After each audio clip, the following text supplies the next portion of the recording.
The game with the biggest open world might not be what you actually think.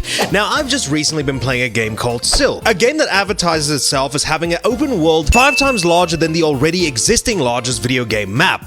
But I hear you asking, what would that game actually be? Now, as long as open world games have been a part of this medium, the biggest draw to them are of course the worlds you get to explore, and with a lot of games, these world sizes just keep getting bigger and bigger and bigger, giving you more stuff to explore. But now you might be wondering to yourself, what is actually the game with the biggest map? Well, for me personally, I always thought that the game with the largest map was Just Cause 2, and I thought that was a staple of the entire series. You might be thinking to yourself, it could be the older GTA games, because GTA San Andreas had the largest map of the PlayStation 2 games. Maybe it's that. Hell, you might look at some more modern day games like MMORPGs like Final Fantasy XIV, Black Desert, and stuff along those lines. And while those are very valid options, the open world game with the largest map comes from the 90s, and it's Elder Scrolls 2 Daggerfall. Now, this game itself, according to what most people have been saying, houses a map that is just a little bit smaller than Great Britain. And there's one singular location in this game's map that I find quite interesting, and it's this little teensy island that you can find here on the map.